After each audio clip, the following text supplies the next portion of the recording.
Hello, everyone. David and Amit here. We are recording this for the Patreon. A day, 2 days before Innistrad is officially out on MTGO and MTG Arena, and we're excited to be reviewing Blue and Black. We're going to be looking at constructed, mostly standard, pioneer, modern, maybe touches of like legacy vintage, I guess, or popper. If David, you have any ideas, but um, that's mostly it. Limited review should be out next week, and yeah, I'm excited to do this. How about you, David?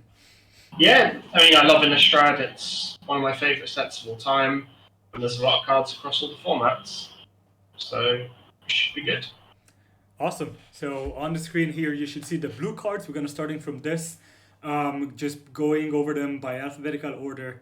As I said, mostly constructed, so we're gonna ignore a bunch of them probably. Um, but yeah, let's get into it. And the first one we have is the 2-1 2-1 for 2 that has Disturb 2 for a 1-2 flyer. Um, it I don't think that card is very good, but I would like to say that both Flashback and Disturb, I think just tacking them on a random card makes it extremely more playable and constructed, especially in like Pioneer Standard Bite. Um, Yeah, yeah, I think this kind of card is like good if there's like a mono blue kind of deck. You might want like a ninth one, 2 drop. It's got some value. It's not the most impressive card, but it definitely could see some play. yeah, but like the fact that we're even looking at it is a testament to how good Disturb and Flashback are. Just Yeah, giving you guaranteed two cards on like two card effects on one card is just so good. yeah, Um, yeah, I think the 1-4 is not very relevant, and we can just go right over to Consider, um, which is probably gonna be the most played card from this set across all of those like constructed formats, I guess. yeah, definitely. Consider is like just the most incredible card. It's going to be good in modern, pioneer, standard. Yeah. I think in pioneer, like the age of treasure cruise and dig through time might come to an end because now you've got 8 quality cantrips. Mm-hmm. And personally, I would prefer it if they had to ban one or the other. I'd prefer they ban consider rather than cruise or dig. But I think consider is going to be like if the set's legal on Magic Online this weekend, which it is, like consider's going to be great in Phoenix, Ascendancy, Blue Black Control. The card's just incredible. Like it's just a better opt. Opt's already a quality card. In modern, consider and Snapcaster are good friends. And standard, like Opt sees play from time to time. It's in control decks, especially as the control decks often start out weaker due to the limited card pool. So Opt is like quite a good filler card, especially in like a 2 color deck where you're going to have more Yeah. untapped early blue sources. And I think this is, I mean, Magic has been going over the past few years to like having more value and card advantage abilities on creatures and planeswalkers and like enchantments and stuff. And a lot of these are tied to the graveyard in some way. And this is what really makes Consider. Like, Opt is already a really good cantrip, and now you're just making it so much better than it used to be. Yeah, Consider is probably, as you said. I also think it's gonna lead to the banning of Delve cards in Pioneer, and I plan on like breaking them until it happens. So Yeah, I'm excited to try and do that. yeah, Um, consider's great. Like it's quite a nice design. Like it's good. Like it's a card that rewards like decisions. It's great. yeah, It's awesome. So. I do think that it's like I think it's very close to just being a strictly better opt, which I don't know. I Oh, think they could have they could have made it a bit different, but still good I, card. I think it's a better option, sure. Yeah.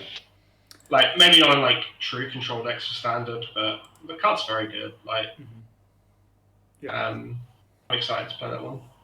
Oh, yeah. Covitus Castaway, not really relevant, but No, what do no. you think about the curses? The curse deck. I doubt it'll be a thing. Like Magic's so much more powerful now than when like the first Innistrad came out. Yeah. Like, there's a white card that I won't talk, or that I'll briefly mention, like the Time Reinforcements card. And it's like, that card 5 years ago would have been really good. But the game's so much more powerful now that I don't think you've got time to take a turn off to set up like Curse of Surveillance. Which card? The white card, or the... There's like a card that's like, if you have less cards, draw a card. Oh, yeah. The enchantment, right? Where it's like... Yeah. Mm-hmm. But yeah, I don't think Curse is gonna get there, which is a shame because it'd be sweet, but... Yeah. I'm sure Andrea Maguchi will cheat about Legacy. The curses weren't really a deck even in like the first Innistrad, right? It was just like you used the curses because some of the cards were good, but not in a curse deck. Yeah. Alright, let's get to the interesting one. Delver of Secrets. What do you think? This card will be bad. People will put it in a lot of decks, they'll be disappointed. The reason Delver was so good before is because you had Mana Leak Ponder, Phyrexian Mana, Snapcaster. Snapcaster. Like, you had everything that's completely and utterly broken. Yeah. Delver just isn't like Delver doesn't see any modern play. I don't think a deck like Phoenix is interested in Delver and Pioneer. I agree. The card's just quite weak. Like, it's not even like good in Legacy anymore. Like, a lot of the good Legacy decks cut Delvers to 2 or 0. Although like, I would fault MH2 for that and not Delver itself. Like, the card is good in Legacy up until they printed like 2 better 1-mana threats, right? It's people have been exploring Delver, like cutting Delver for a while, even before MH2. Mm-hmm. Like, it's not completely unheard of, but the card just is a trap. Like, you need like a good 2-mana counter spell. You just need so much for Delver, and we just don't have it, and we probably won't because the way the game is designed. Yeah. Like, Delver needs you to have really, really good interaction surrounding it that is both good in the early game and in the late game, and like interaction and disruption, right? That's why in Legacy it used to work, because you had Force of Will, you had Daze, and you had Wasteland, so you could play a 1-mana threat and then actually capitalize on your tempo advantage so well, and that just never comes up in the in the less powerful formats. It's also like, as creatures get better, it's harder to play strategies that are around protecting like a 1 threat. Like, if you used to play, you could play Delver, let their 2-drop resolve and just raise it, right? Yeah, but...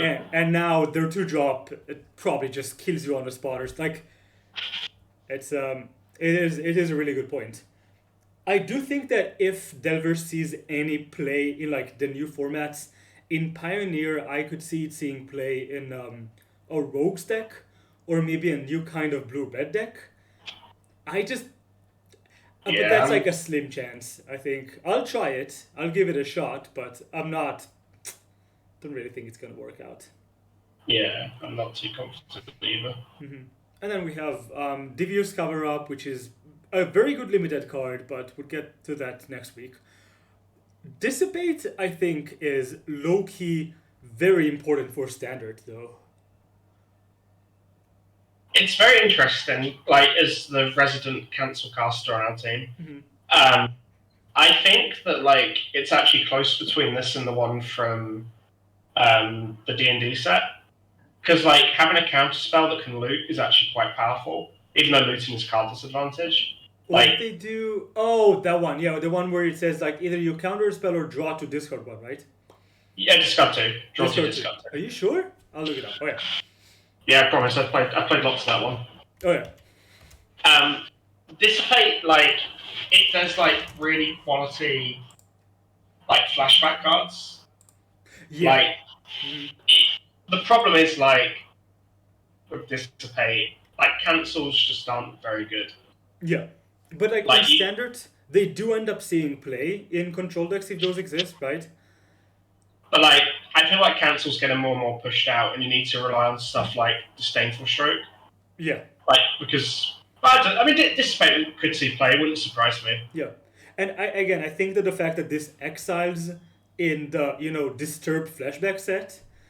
Yeah, that's like I said, I wouldn't be surprised if Yeah, it's a yeah, soft play. yeah. I think it's a good addition for this set. I mean, Yeah, it could end up as we said before. Both of these like flashback abilities give you so much card advantage. This could be the way Control fights it. I'm not sure how the decks are gonna look, so we're gonna see. Um, well, 5 mana common is not it, but Fading Hope is an interesting one in my opinion, at least. oh yeah, this is like probably a good card. Like it's a better unsummon. Yeah, like Um, if you think about Vapor Snag, in like remember how good that card was? It's like unsummon with slight upside. This is very close to it, and might even be better in some setups. yeah, the thing about Vapor Snag, like, although it sounds like pedantic, like the one life actually really matters a lot, Yeah. especially when you're stuck casting it back Yeah. and you're looking to race. But Fate and Hope, if there's like the kind of deck that wants it, it'll be good. Like, I'm always quite skeptical though because Wizards don't want the game to be about cards like Fate and Hope. Yeah. Like, there's just like not that. There's not like the cheap counter spells to go with it. But yeah, it could see play. It wouldn't completely surprise me. Yeah. I think like for standard especially, it's going to be super interesting now because we've lost like so many powerful sets. Yeah. I definitely think that this could see in plain standard. I think it's a good tool for Pioneer. Yeah, agree. I was trying to play an unsummon effect in Phoenix for a while, and like you have Stern Dismissal or straight up unsummon. And those are kind of meh. And Fading Hope does give you like the Scry 1 is really strong on a card. Especially a cheap card like this that doesn't replace itself. Yeah, So, yeah. I think this is like Yeah. this is fun. Yeah. And I'd like to point out Falcon Abomination. I don't think it's really constructed playable, but Decayed Zombies tokens are being pushed super hard. Like, this is just a Wind Drake that gives you another body, which is quite the deal. So that was interesting to me to see. Yeah, it's interesting. Yeah. Also, Flip the Switch is the same thing. Like, you usually get the pay 4 counterspell for 3 mana with slight upside. Here's just put a token into play, which is very nice. Okay. Yeah, I'm interested for limited. This looks pretty interesting. The Gale Drifter is not very interesting. So, what about Geist Wave? Another bounce effect. This one, though, is a bit different. Again, I see this as a tool for, like, maybe Pioneer decks, where you can, like, sometimes you want to play the bounce effect and have upside when you bounce your own creatures, and this does it. Or Planeswalkers. I do think it's also interesting for Standard because Disturb says if that card would be put into graveyards, exile it. So I could, disturb a creature back into play and then bounce it back with Geist Wave, and I get like the front side again, which I guess is more of a limited play pattern, but still interesting. Yeah, it's just like I don't know. Like, I think Into the Royal and Blink of an Eye are just probably going to be better most of the time. I love Into the Royal, so I love it too.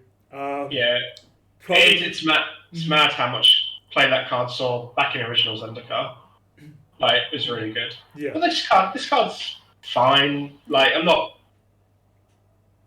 It looks like there's some tools for like a blue aggressive deck. We just need like there's like the support cards. We just need like the meat, and maybe that will come later. Yeah. You could. But for Pioneer, yeah. What about Grafted Identity? Again, like there's a lot of cards for like these blue kind of creature tempo decks. Like Mono Blue Devotion played Domestication, which was like a 2/2 kind of mind control card. Yeah. Yeah, if you've got like a deck with tokens, it could be okay. Like with it's a really Decay, or just like a Planeswalker that makes a spare token. It looks okay, nothing special. Yeah. Like, these kind of cards tend to look good on paper and then see no play because it's so easy to punish them. Yeah. So, Yeah, but it's definitely nice having this kind of effect in standards, Yeah, I agree. and this is definitely more aggressively slanted than the ones we saw before. Um, Anything you want to talk about before Malevolent Hermit? I think Liar, the Cycle of the Drowned, is a really interesting card. Really? Okay. So this card is kind of a strange control card Mhm. because you can't counter anything anymore. Yeah. However, if you are in the market for like a control deck that's full of Doomblades, and like tap out effects, this card's probably got a home. Yeah. Like I imagine like against decks like mono red or like depending how fast they are, like quite aggressive decks, getting to go turn 6 this flashback of 1 mana removal spells definitely got a lot of value. The body is fine versus an aggressive deck sometimes. Yeah. I don't think this would be like how you build your control decks, but I definitely think this card has like a potential shot. It's probably quite good in something like blue red that's got like more removal as well. Yeah. Like it's fine. It's not like an insanely powerful card, but if you like control in standard, it's yeah, definitely got a spot. I would even label it as more like mid-range than control, at least in my head, where it's like Yeah, sure. you just slam this card and you have Past in Flames every turn, which is really insane. This card is just really missing, in my opinion, like flesh or another point of toughness or like something to make the body itself better. Yeah, I can definitely see that. But otherwise, I agree. Like this definitely gives you a lot of value. If you get to untap with this, just cast like 3 spells, you probably won the game. Yeah, exactly. It's like these. I refer to these kind of cards as like suspend one, win the game. Like where you just wait a turn and you untap and you just win. Like Dragon or Doge Tie, that kind of effect. Yeah, absolutely. I'm interested to see what you think of Malevolent Hermit. So Malevolent Hermit, I kind of ignored this card until Masi mentioned it in one of our discussions. We're like, the more I think about this card, the better it looks, right? Malevolent Hermit. Yeah, I quite. So, anyone who's known me, well, I guess someone's who known me before I was, let's say, famous on Twitter, I love cards like Stratostance. I love Balls into Creatures. Like, I love this card. I think this card's like. I think it's quite interesting in like this blue, like aggressive kind of deck. Yeah. I mean, this is not a control card, right? No. What this could be is a sideboard card for control matchups, I guess. Yeah, I mean, the pay free does fade off pretty quick, but it does, I think. But you get the body back, which is great. Exactly, right? Like the flip side of this says non-creature spells you control can't be countered, and it's a 2/2 flying for 3 mana, basically. So I think the play patterns, initially I looked at it and was like, this is never gonna trade for a card. But then I thought about the play patterns, right? Like you play this on turn 2 or 3.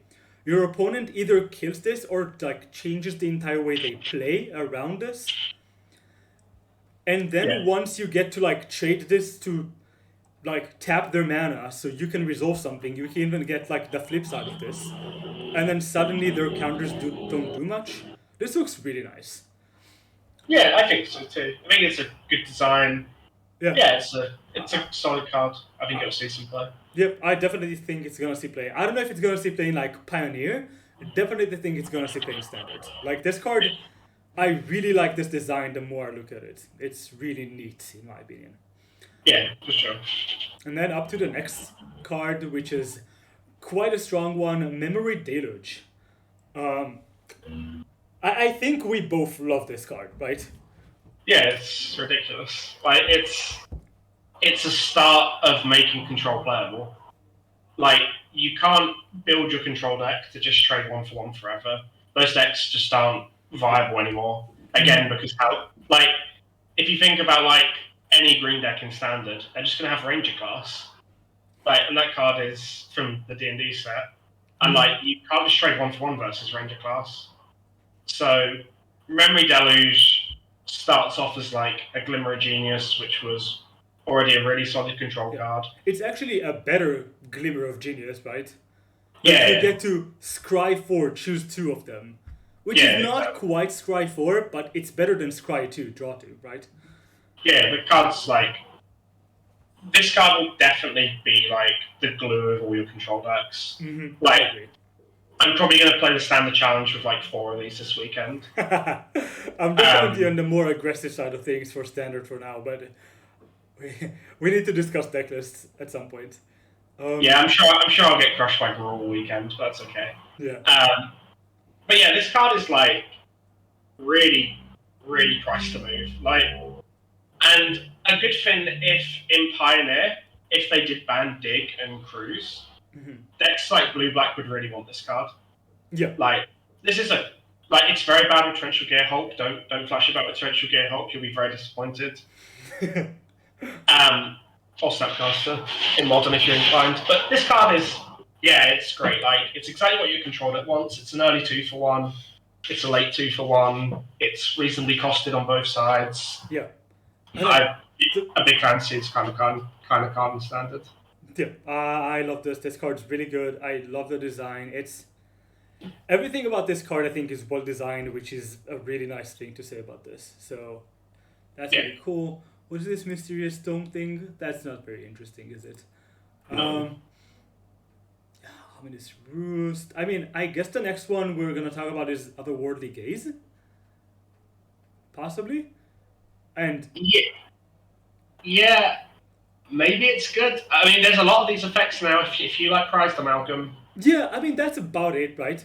But as I said before, I think that giving this flashback is like instead of playing, doing this for 1, milling 3, and then moving on, you do this on turn 1, you do this on turn 2, suddenly, and you don't have to bin out the card, so this also like sets your draws better, and you can mill into them and keep going. This is, again, I think a really neat design, especially for Pioneer, where like this effect is definitely not broken. You don't play this card if you're playing a fair deck. This is not a Delver card.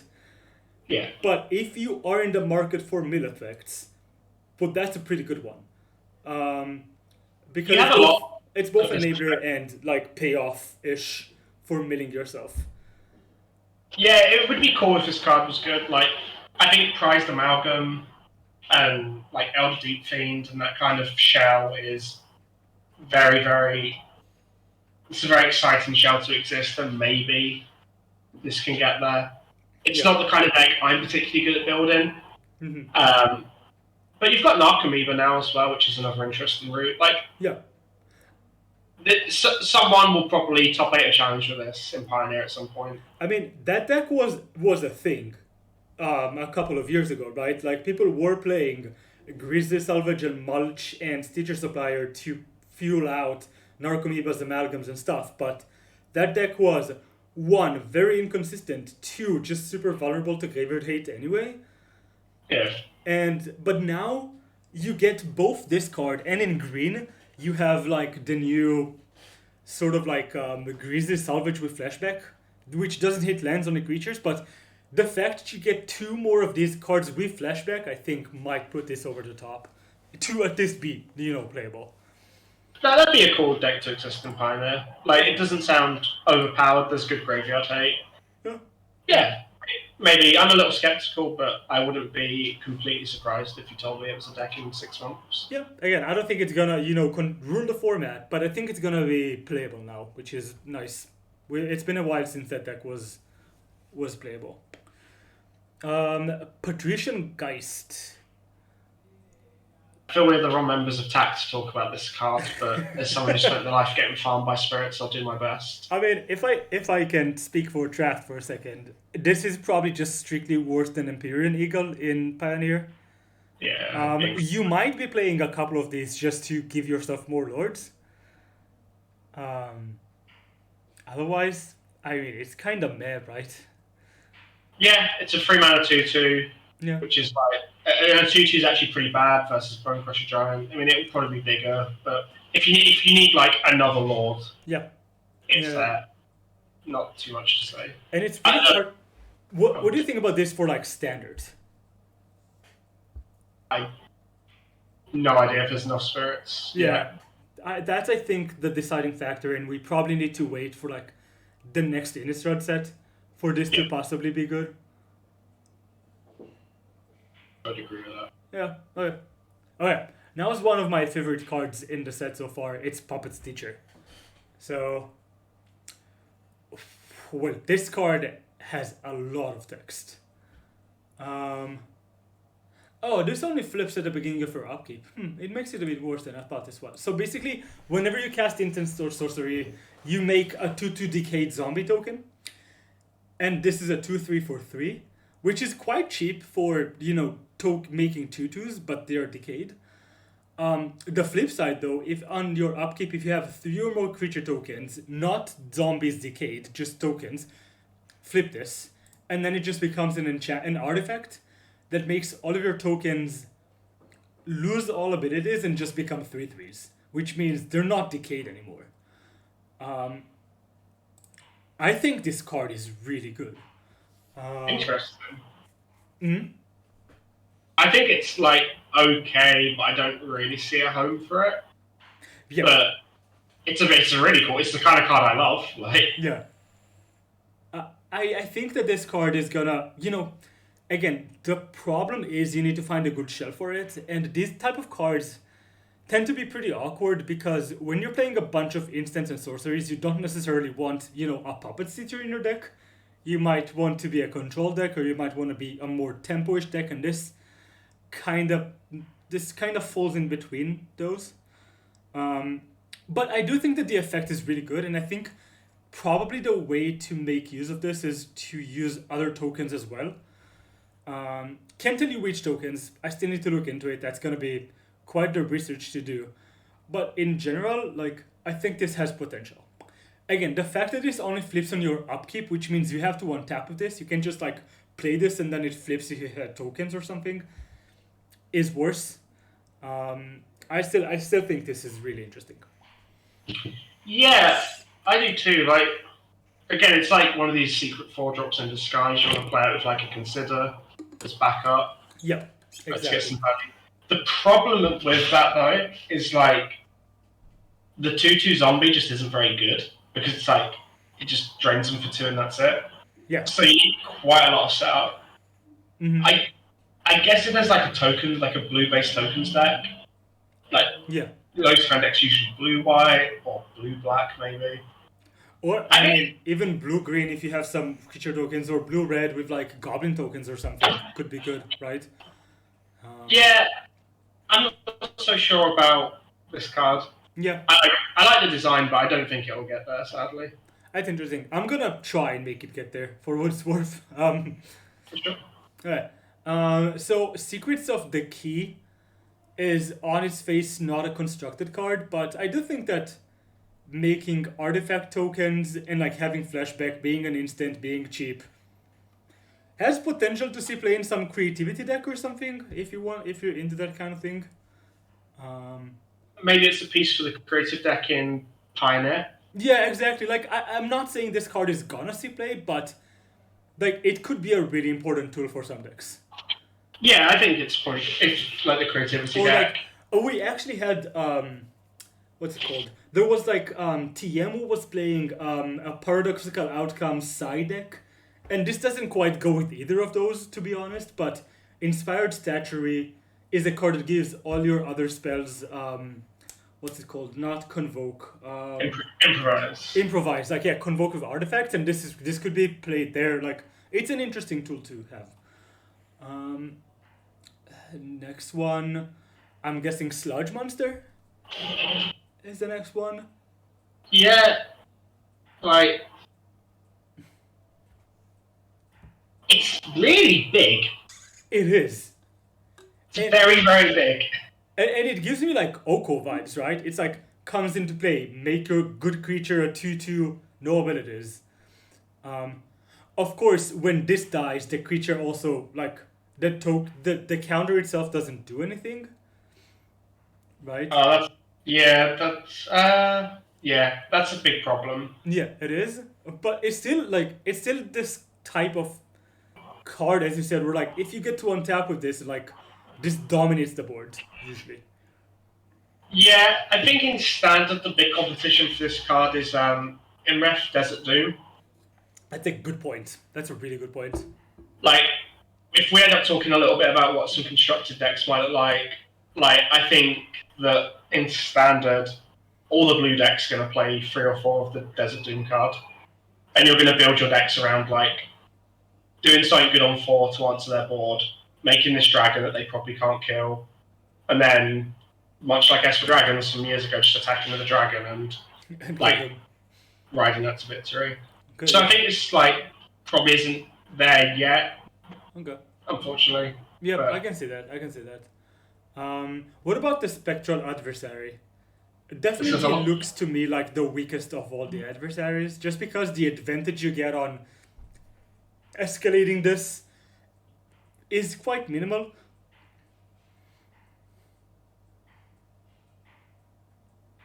David? Yeah, it's a lot of text to read again. Yeah. So it's quite interesting. It's really good with Beefvar, like the whole cycle. Yeah. I think it's like good in an aggressive deck. Like, it's a good mana sink. Yeah. Like it's I think of the adversaries, it just doesn't give you any lasting advantage. This goes in, you don't really want lasting advantage. You just want, I'm gonna phase out your 2 flyers. You're dead. Like, the thing is, you don't even get to phase 2 to phase 2 flyers. You need to put 6 mana into this. Don't really. Well, it's like a mana sink, like Spectral Sailor. Yeah. It is a bit weak. I don't know. I think it might see some play, mostly in standard, possibly, if that blue aggro deck pans out. But I don't really see it impacting other formats for now. I think it's got more chance of seeing play than the Lord for Pioneer. I think like mana sinks are often the kind of thing decks like Spirits want. Okay, possibly. Because like, if blue white's the better Spirits deck, you don't have like Company as a sink, and like, I think it's fine. Nothing special though. Yeah, I agree. And what about Suspicious Stowaway, which I think is the last blue card we're gonna discuss here, I guess? Yeah. This is the kind of tedious card to lose control mirrors to. Where you bought out all your removal, they make this, and then they get an Ophidian. Yeah, and then you're kind of fucked. Yeah, like Luteral Core is quite the magic card, and this is...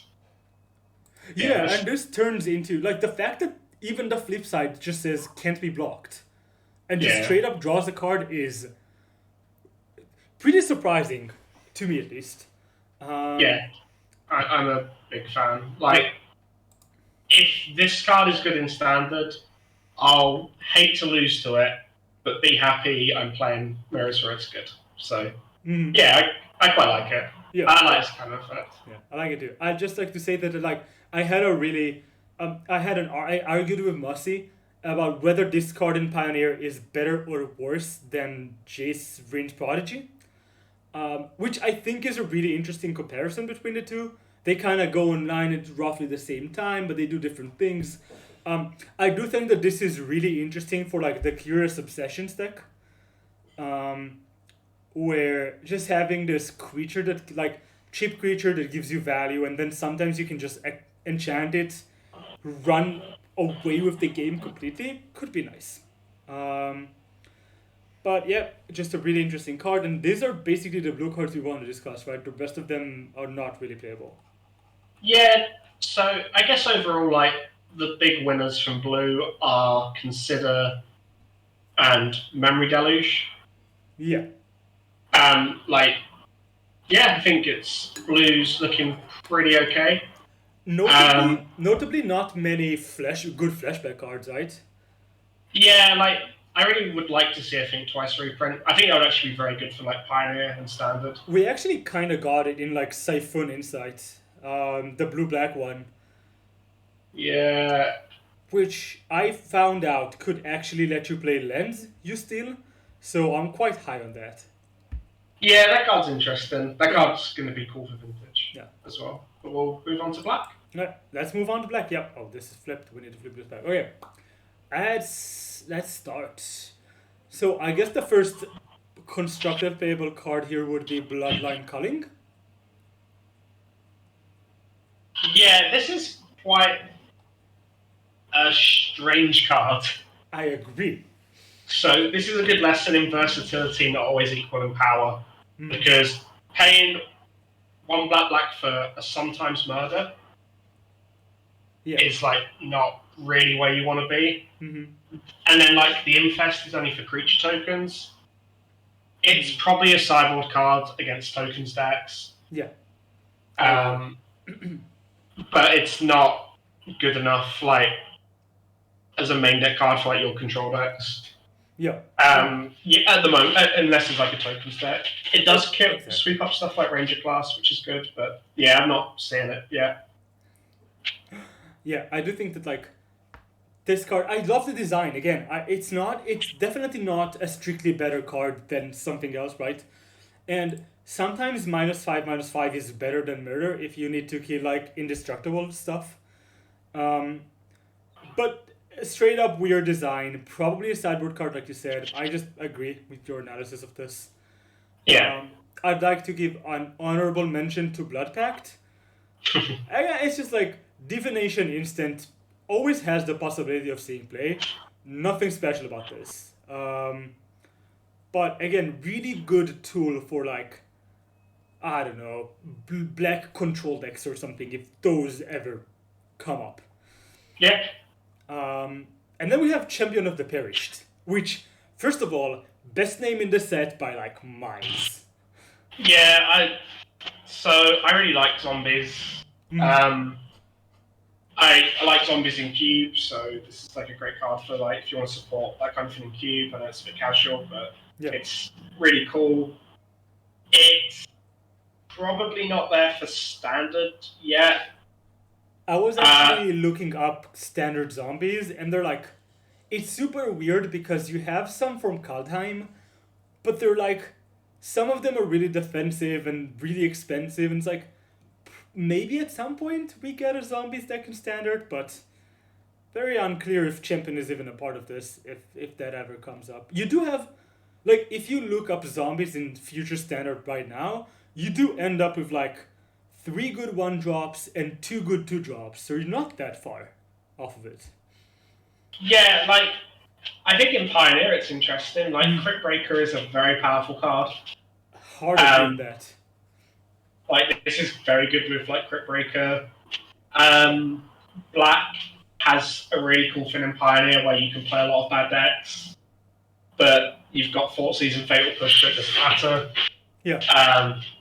I think this card, like, might see some Pioneer play. In Standard, it'll need more cards. That's fine. Not if it has to be for the set it's in. It actually feels like this set was designed a bit with Pioneer in mind. Like, there's some cards that are like look very good in Pioneer. I agree, and that's really sweet. Both because it gives us more hope about the format, and because it's been seeing a resurgence as of late.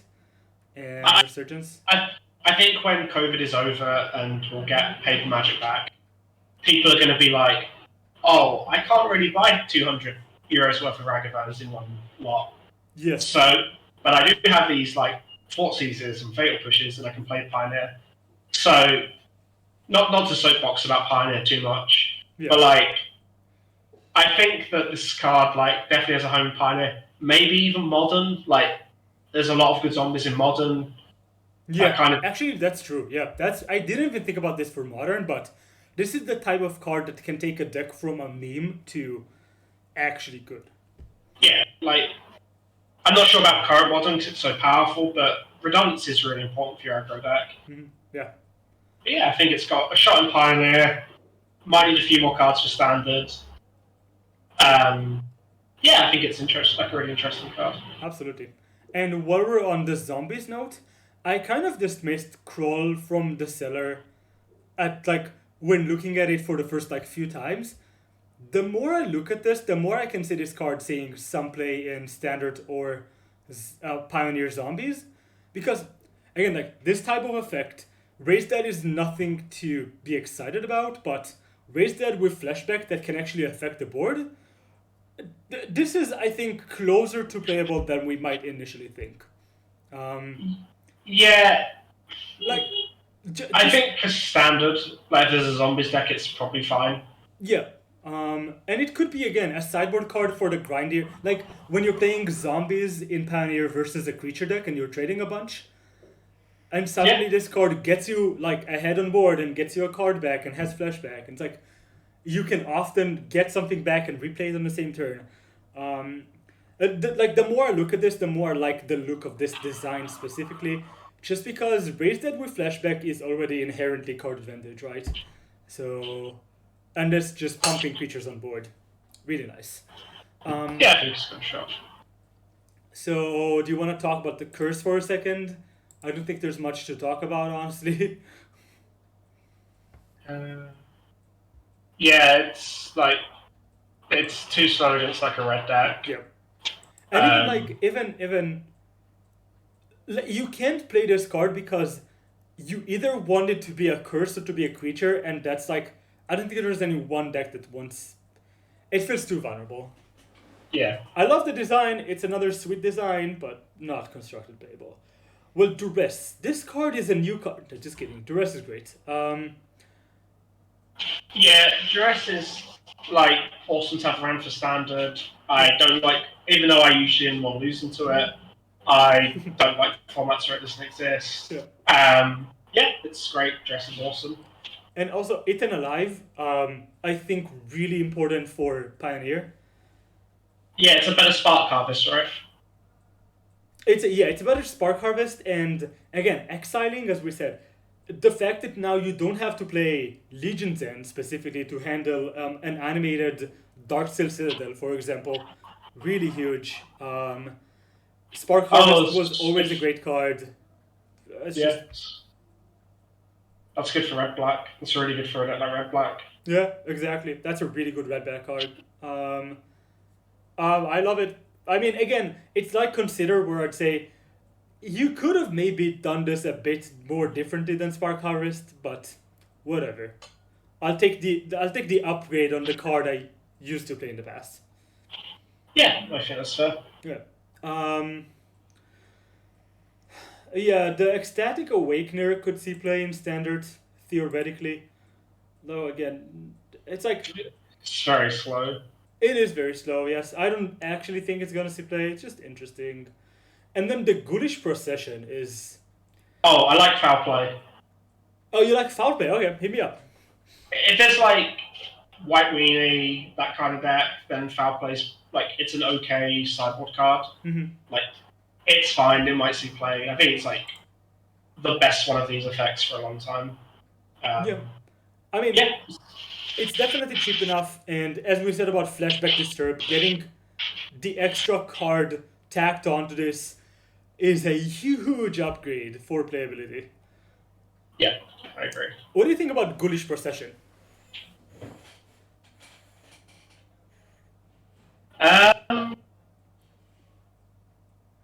It's a very strange effect. I don't know what kind of like it's a good in like a black creature deck, which is kind of cool. I just don't know how to evaluate Decay yet. It's very different from food. I agree. Like, is the rate good enough? Like the food cards didn't really see like the food cards were good, but yeah, I don't know if the rate's good enough. But it's a great card against the sweeper. It's not even that good against the sweeper because this only triggers one turn, right?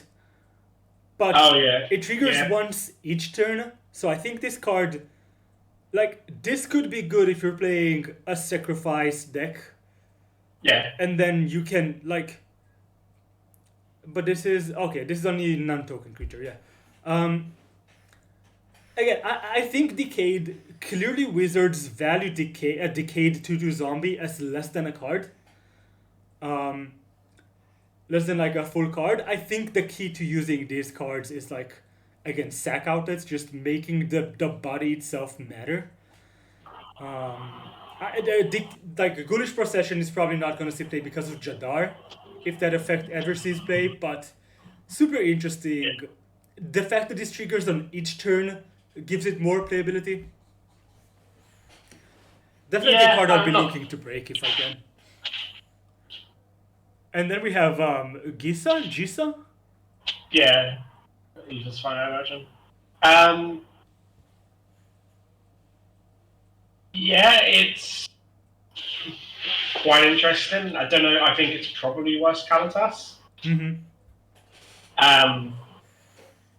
But maybe agree. Yeah. Again, I tend to agree, but what really catches my eye in this effect is getting the creatures back for free with all of their abilities, even if decayed, right? But you've got to I don't know. You've got to untap with it as well. Yeah. Like, again, maybe like black creature mirror matchups where you play this and then alpha strike into them, and they're kind of like, shit, what do you do? But standard. I agree. Yeah. Not too sure how that one. Okay, Graveyard Trespasser. Ward discard a card 3/3 for 3. When it ETBs or attacks, you exile a card if from a yard. If it's a creature, you drain one. And on the other side, it's the same thing, except it's a 4/4. Looks good. Like, it's a good rate. Like, you're always going to get a card back. Yeah. Because they have to discard.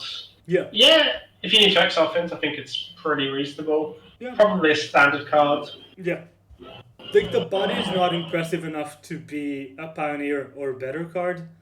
Yeah. But, like, having Ward discard a card is quite the effect. It's like Reality Smasher effect, so that's pretty decent. Yeah, I think it's probably pushed for standard, which is fine. Yeah, and like if you're playing a black deck, expect your control opponent to have a bunch of flashback cards. Slam this, exile flashback card. They have to discard a card to deal with this. Super nice.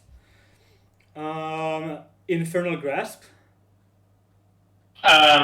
Do not put this in your control deck. or put one in your control deck.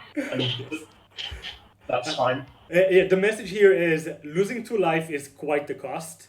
You'd need to have like some good life gain to offset it, but you can play one in the control deck. Yep. This is a great card for Pioneer. Yeah, I agree. I'm hyped for this in Vampires. Yeah, it's perfect for Vampires. It answers your Corvold problem. Yeah. It's actually really hard to kill a Corvold. It's better on the curve than Murderous Rider, probably. Yeah, it's just it's a quality card. It's going to be good in red-black, mono-black. Yeah, in mono black, this is actually insane. Yeah. Like in mono black, this card's really good. It's gonna see play more than it should, I'll say. Yeah, I can see that. But card's really good. I like it. Good for standard in mid-range mirrors. You can't play too many, but yeah. Again, you can play like 2 in your deck, and that's just like a catch-all, which is so cheap. The fact that Power Word Kill doesn't kill dragons will be a huge hit in standard, so you'll probably need some of these. I agree. Power Word Kill just seems like it misses all of the big creatures in every format. It's kind of embarrassing, really. Also, by the way, probably the best removal spell in the entire set for limited. This is ridiculous. Yes. Jadar. What do you think about this one? This is, if you are a Cube fan, this is a great card for Cube. It is probably not good enough for any constructed format, unfortunately. Really? Yeah. I think it's gotta see play. I think the engine is really good here. As long as you have something to do with the zombie tokens every turn. I don't know. Seems decent. I was even thinking about this in Zombies, right? Where you go Champion of the Perished into this, pump the champion on end step with the token ATB. But that could be good. Yeah, but again, you need to find a way to use the decayed body very well. So either be super aggressive or be a sacrifice deck. Yeah, I agree. It's if it sees play, I'll be super happy because I love the design. I could see this not seeing play. I like the design, but I'm quite skeptical. I'm an old man. What about Jaren? Okay, and you've got a lot of text as well. This has a lot of text. What I think the really interesting part about, what really makes this card playable is you get a token when it ETBs.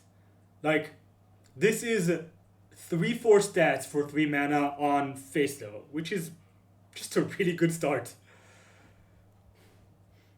It kind of reminds me of Callous Blood Mage. Yeah. That value kind of card. Um, Oh, but this only triggers on humans dying.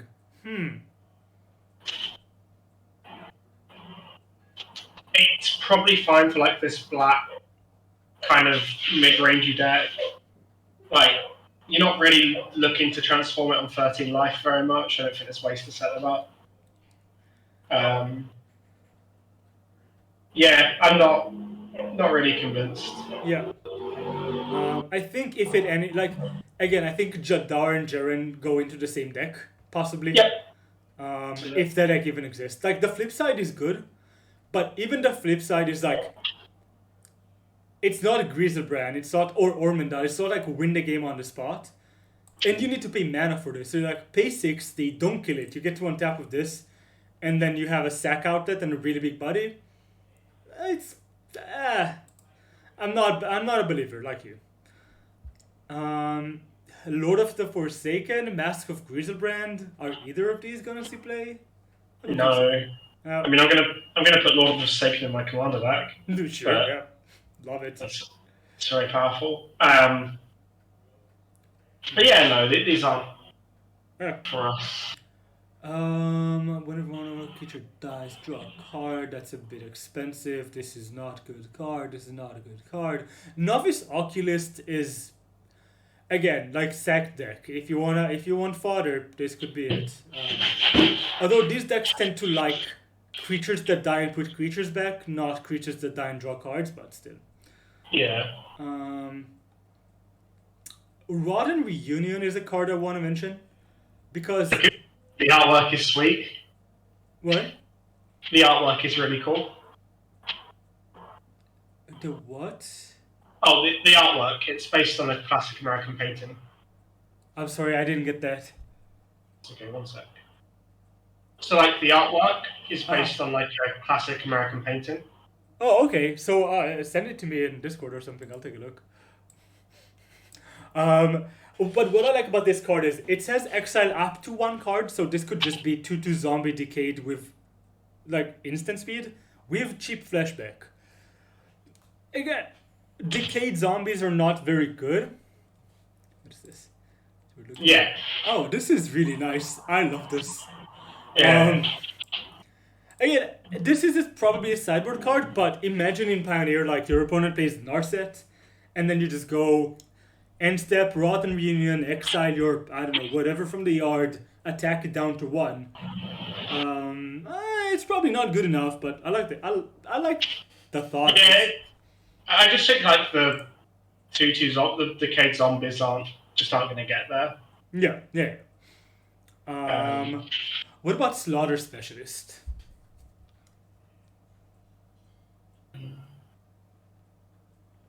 Oh, by the way, Siege Zombie is definitely a decent rate zombie for like standard, not Pioneer, but standard. Like if you end up playing bad aggro decks, this could be played in zombies.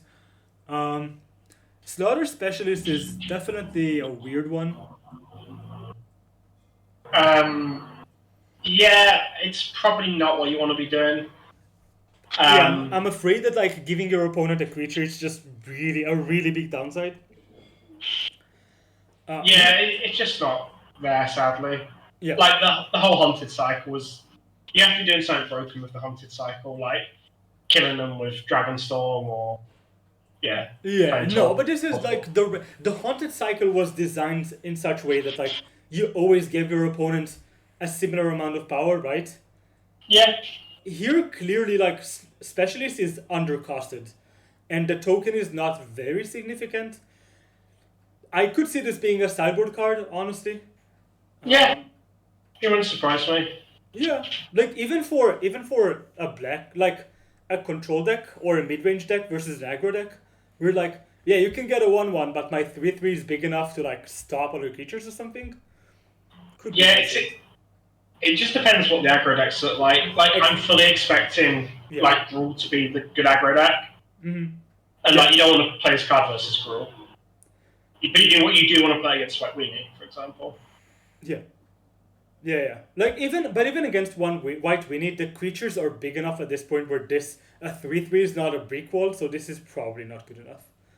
Yeah. Like it's probably worse than a removal spell.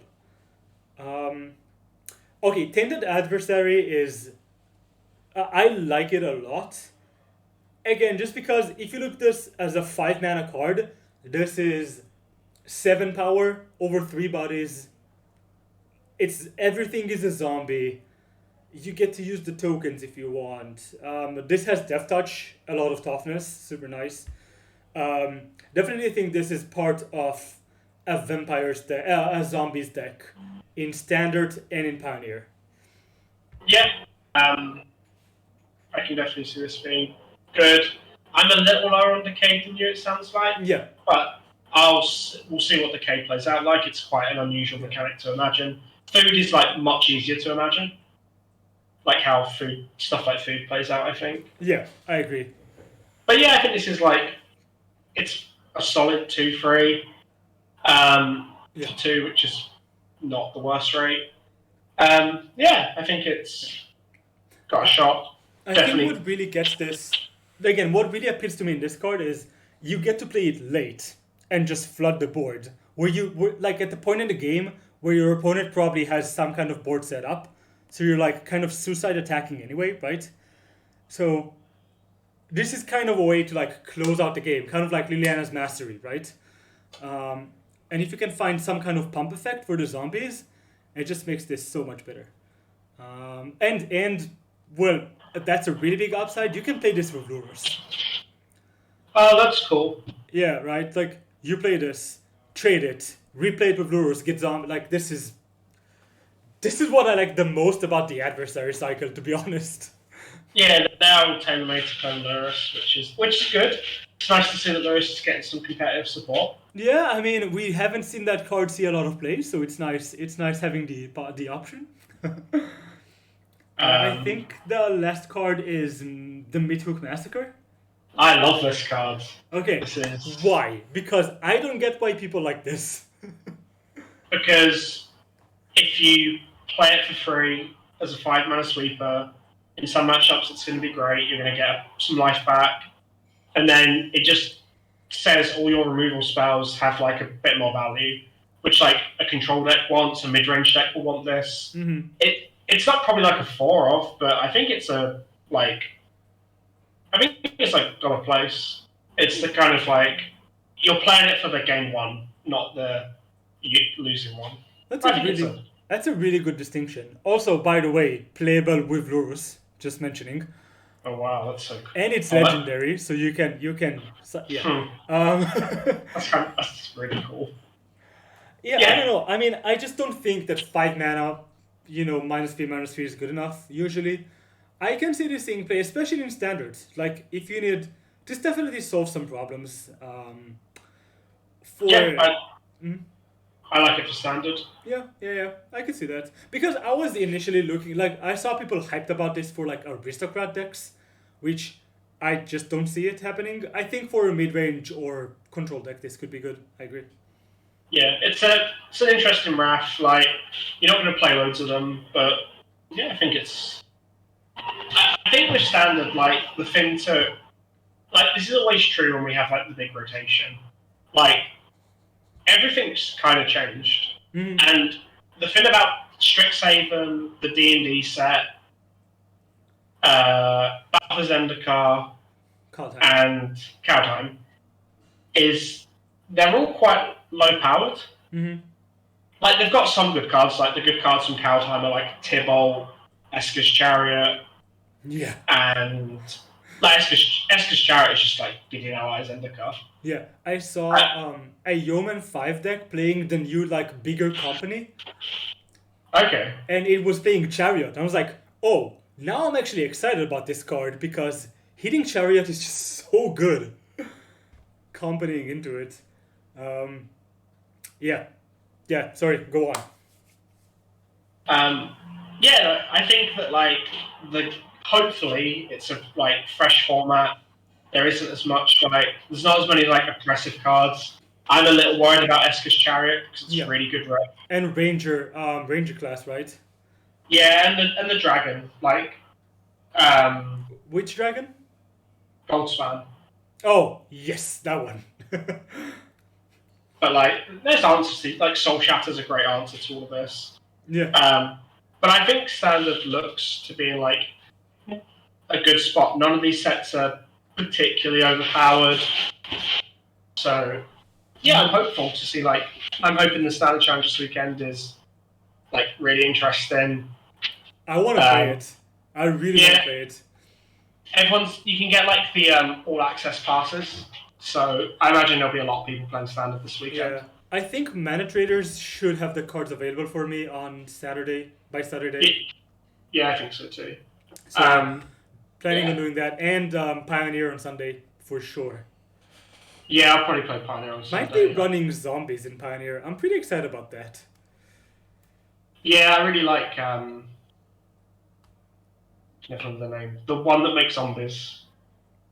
Not Grave Crawler. The black 1/1 that taps. Oh, Crypt Breaker, yeah. Yeah, I love that card. Yeah. I love that card too. I used to play it in my Copter Madness deck in Standard before they banned Copter. God, I loved it. I think the big, just to wrap up on black, like the big winners like Infernal Grasp, like the removal spell, seems to be like the best card for black. Yeah, Infernal Grasp is definitely huge. I think Adversary is pretty good, specifically because of Luros in Pioneer. And the rest of the cards are like kind of role players, right? Like Jadar, Jaren. You don't know how they're gonna play out, and what else did we mention here? Yeah, Black and Champion of the Perished, which is like if it finds a deck, that's a really good card for it. If it doesn't, it's gonna see 0 play. So yeah, it's kind of a all or nothing thing with it. Yeah, I think the set is like these sets feel a lot more like Magic sets now, like not super push, no gimmicks. Yeah. Like, or like the gimmicks are like it's Champion of the Parish, not Champion of the Parish, but like. But it's no stupid mechanics. Yeah, if I'm allowed to go on a rant for a second, like this is a good callback card. This is really taking a past design and like making it make sense in a new context. And Faithful Mending, I just can't get over this card. Like, you take the Faithless Looting text, make the name the exact opposite, change the colors completely, and say this is like a throwback card? No. I'm not accepting this, but I'm not going to go into it. That's a topic for another. Yeah, this was fun. I enjoyed doing this kind of content, and hopefully people have some good feedback for us. They can tell us we got every card wrong. That'd be pretty cool. Yeah, that's fun. So I think we're done, right? Yeah, that's it. Okay, thank you all for listening. Thank you for joining me, David. That was really sweet chatting with you.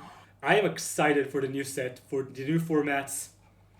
We're going to have some good time. So see you all in the next video. We should have red and white cards should be up in the next couple of days, and the green and gold cards were already done by Harry13 and Claudio. So check that out in the Patreon. See ya. Take care.